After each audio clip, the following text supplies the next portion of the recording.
we declare once again that Jesus reigns, Jesus is Lord over Hong Kong, Jesus is Lord over ends of the world.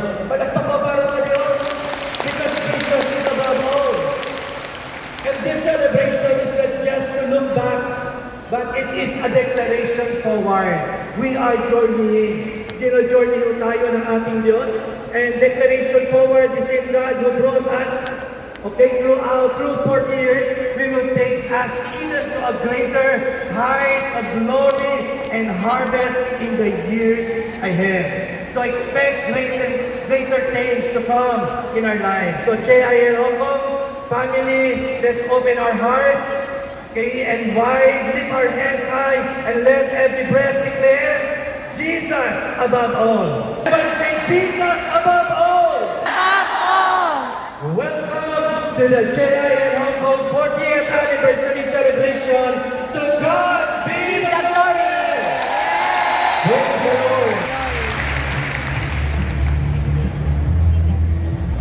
God, for that inspiring message and powerful reminder that today is a remarkable day to remember God's goodness, faithfulness, and His unwavering love for the past 40 years. I agree with that, Sister Denise. And now, as we continue, although He is unable to be with us physically, we are honored to receive a special video greeting from a man who gave it life, courage, and faith, a man of excellence and integrity. At ang senator po natin na tunay na nagmamalasakit sa mga OFW! Our beloved customer empleyado sa Senado, Senator Joel Villanueva. Happy anniversary JIL Hong Kong.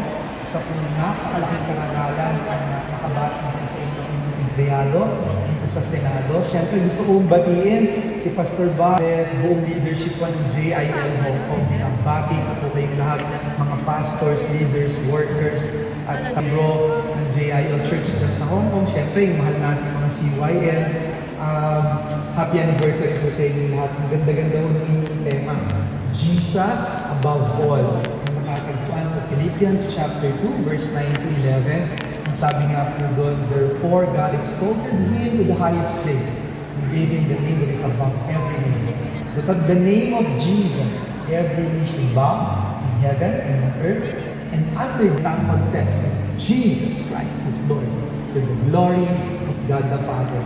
Ito pong tema nyo na talagang umiikot sa buhay ng ating Panginoong Jesus above all ay napakahalaga sapagkat sa buhay natin, sa mundo ito, napakasarap na nandun po tayo, nabubuhay sa gitna ng banal na plano ng ating Panginoong Diyos sa ating buhay.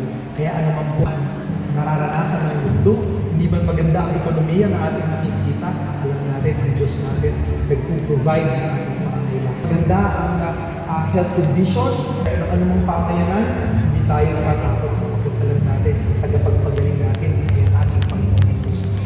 Jesus is the healer.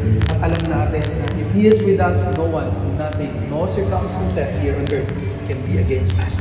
Maraming salamat po sa pagkakataong muli. Miss na miss ko na po kayo. Muli, congratulations and happy victorious anniversary JIL Hong Kong. Please stay safe and God bless us all. Thank you po, Senator Joel. We miss your presence here po. And also to greet us via video is the JIL Church Worldwide's Director for International Affairs, Dr. Amor Adela. Happy, victorious, spirit-filled 40th anniversary JIL Hong Kong. Hallelujah!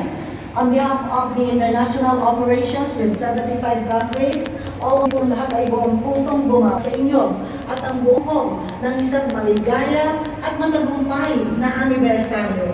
Congratulations po sa inyong minamahal na Operations Director, Pastor Bart Itong, and the very supportive, beautiful, inside and out, the Pastor's wife, Pastor Mabet Itong. Beloved pastors, leaders, workers, servants, and the entire church family, Today, we celebrate not merely the passing of years, but the unfailing faithfulness of God, who has carried from humble beginnings to a beacon of hope and salvation, impacting cities, nations, and generations. This is a celebration of what the church has done, but who has brought us